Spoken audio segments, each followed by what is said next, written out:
So this is a space you guys haven't seen yet. This is my workshop. My basement's great for light work, cleaning, assembly, stuff like that, but this is where the real work happens. And hopefully this is going to be the first of a series of videos of building a John Bonham replica kit. It's of his green sparkle 3-ply set. And what I got here is a 14, 16, 18, a 14 by 26 inch 3-ply bass drum. I had already ordered the wrap for it last week and it's in, so I have that. It's taken me years to hunt down the drums for these. These 14 by 26 inch bass drums just go for a lot of money. Even with issues worse than this one has, which isn't bad. I just had to plug the tom post mount in it, which is fairly common. I have to straighten out the resonant side edge on this drum because it's a little wonky. And the 14, I have to reposition it so it's a left-handed tom. The 16 and the 18 just need a little cleanup. Obviously, I already stripped the wrap. If you need any pointers on stripping wrap, there's a video I did a little while ago on a Slingland drum set. I put that set to the side on the back burner, and I'm going to focus on this one for now, as I'm not really sure what I want to do with the finish on that one. But today we're going to work on plugging the tom post mount holes. So I'm getting ready to take care of some ugliness on this Ludwig 26-inch 3-ply bass drum. Somebody had added a tom post mount to it. I'm gonna plug that hole, and I planned on it anyways, but first I gotta deal with the hole isn't round. And then after that, there's some ugliness on the inside that I gotta deal with as well, but we'll start working on that large hole first. I just have my normal drilling jig here and a 2-inch hole saw, which I already ran down, so the pilot bit has a hole to go into, and the shell's big enough for me to hold on to without it going flying. You just want to take your time and set it up and drill exactly where you want to drill, because you don't get a second shot at this. And go slow, use a sharp bit.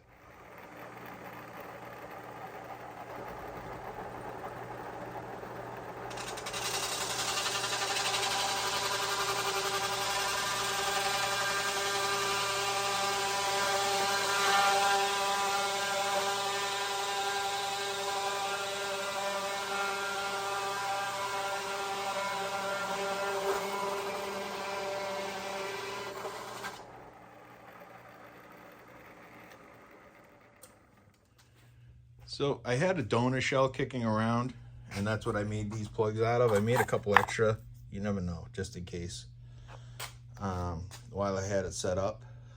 The shell had water damage, as you can see. I normally don't cut up shells unless they're too far gone. And I did save the re-rings. You never know, future project. It's always good to have parts. So I'm getting ready to deal with the inside of the shell. Whoever put this tom post mount on here really butchered it. As well as that hole not being round, they ripped chunks out where the bolts went through. They didn't use anything to support the inside of the shell, the inner ply, as they drilled through, and it just ripped through. So my plan to deal with these chunks missing, I'm going to take a 1-inch hole saw and drill just through the inner ply, and then I'll make some patches to go over that. These inner plies are only maybe a 30-second thick, so I don't have to go real deep. In the end, what it'll end up being is there'll be a plug that goes from the outside ply to the inner ply, and then a circular patch of the inside ply to go over. So hopefully you'll see them, but hopefully it looks a lot better than what it does now. So this is the plug I made the other day. It's I have it in here just to support this area while I deal with these chunks missing. So this was from a 22-inch bass drum, and obviously this is a 26-inch bass drum. The radiuses are different, but where it's not that big, there's not a lot of radius to the plug. I'll be able to sand that in just fine. I'm actually going to make a new one that even fits tighter.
So I got my holes drilled.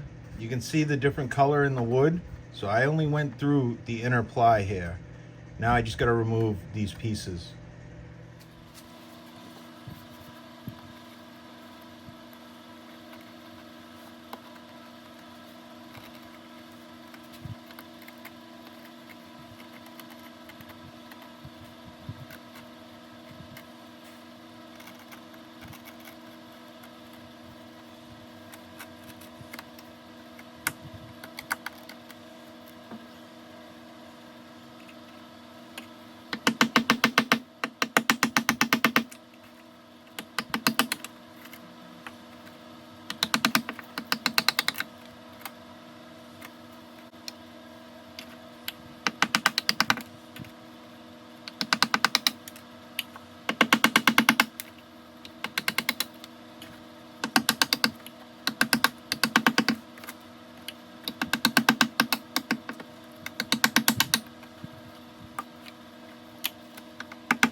As you can see, like I said, I just removed the inner ply. I didn't go all the way through the shell.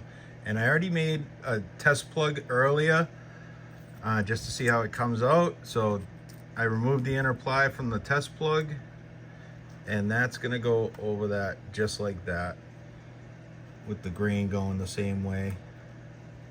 So I think it's gonna look a whole lot better. So this is how I make my plugs. It's an adjustable hole saw. I take the center bit out. You're just gonna make sure the material is held down really well, because that center bit's what keeps it cutting straight and from the material just going flying. So I actually screwed this down to a piece of wood that I attached to my drill press, so it won't go anywhere. And you just want to take your time, go slow, use a sharp bit.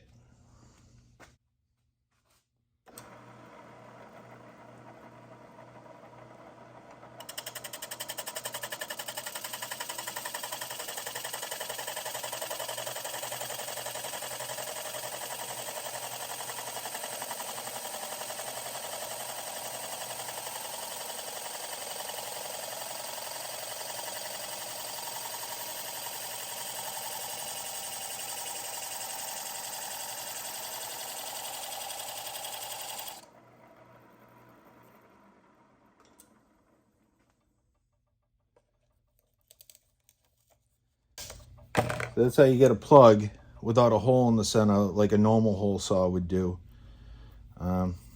Obviously, I've already done a bunch between test fits, and I drilled out the plugs that I needed. But figured I'd show you guys. So now that I made the plugs, I just got to remove the inner ply for those patches. So I just got a little chisel here, and I'm just going to work it in between the shell and the inner ply itself.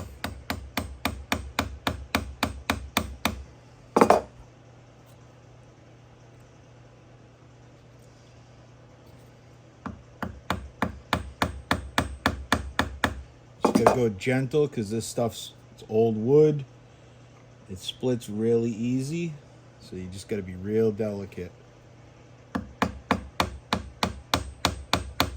I made some extras in case you know, they split taking them off.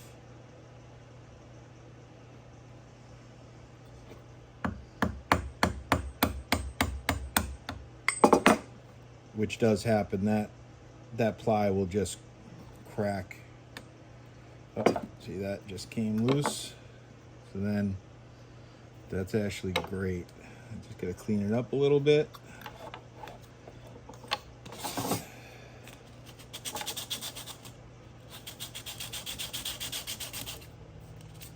And that's the little patch for the inner ply. So I'm making the 2-inch plug for the big center hole. So I got my material screwed down to the wood I attached to my drill press. And I got an adjustable hole saw here. And I've already done a couple test fits. So I'm just dialing it in. So again, just go slow and use a shop bit.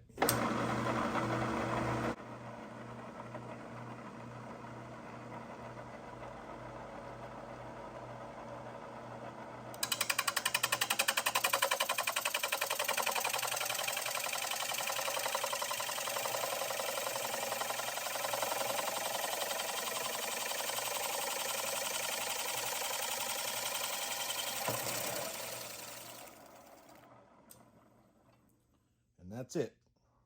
So now I'm making the plugs for the little holes. This is just a standard plug cutter. They sell them in sets on Amazon, Harbor Freight, wherever you buy your tools. So I just got to remove the inner ply off of these little plugs because I have the bigger patches for the inside ply.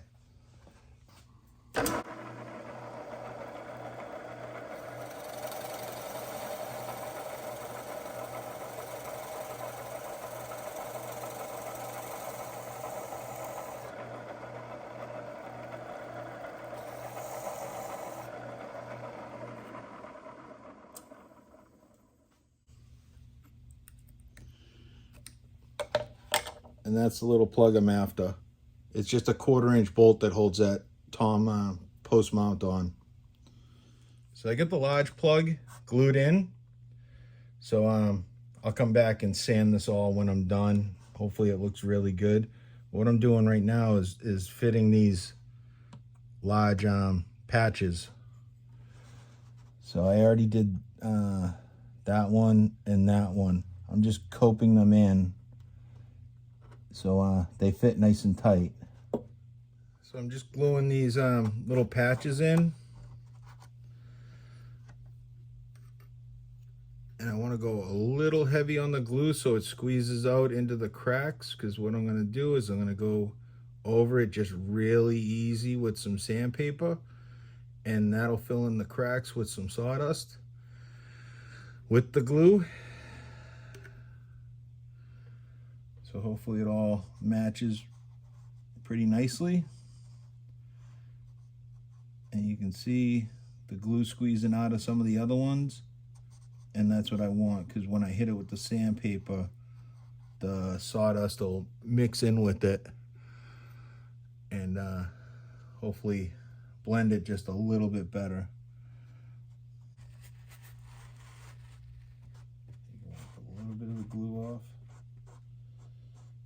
until I stand it, and then I'll come back and wipe the rest off. I just got some 120 here. We'll just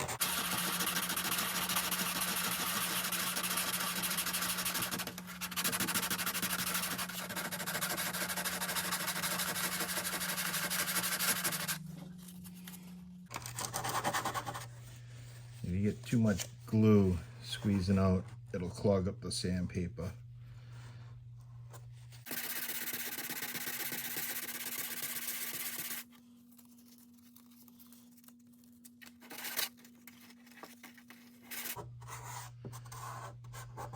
Just trying to work some of that sawdust down inside.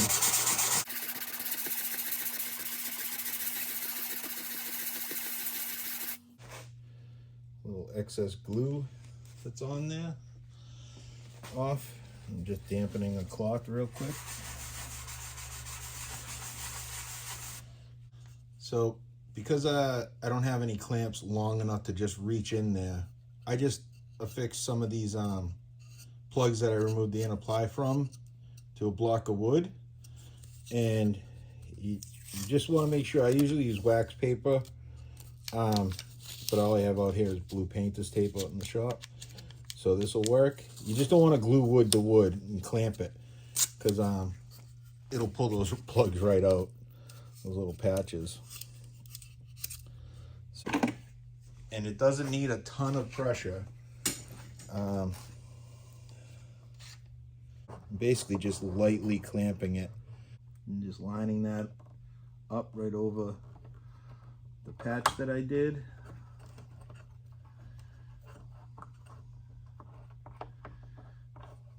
And it's just giving it a little pressure for the glue to cure overnight and be nice and flat and everything like that.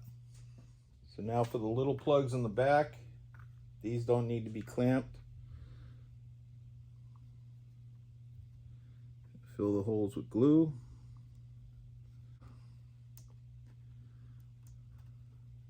Even though people are never going to see it, I still like to do the best job I can even on the outside of the shell.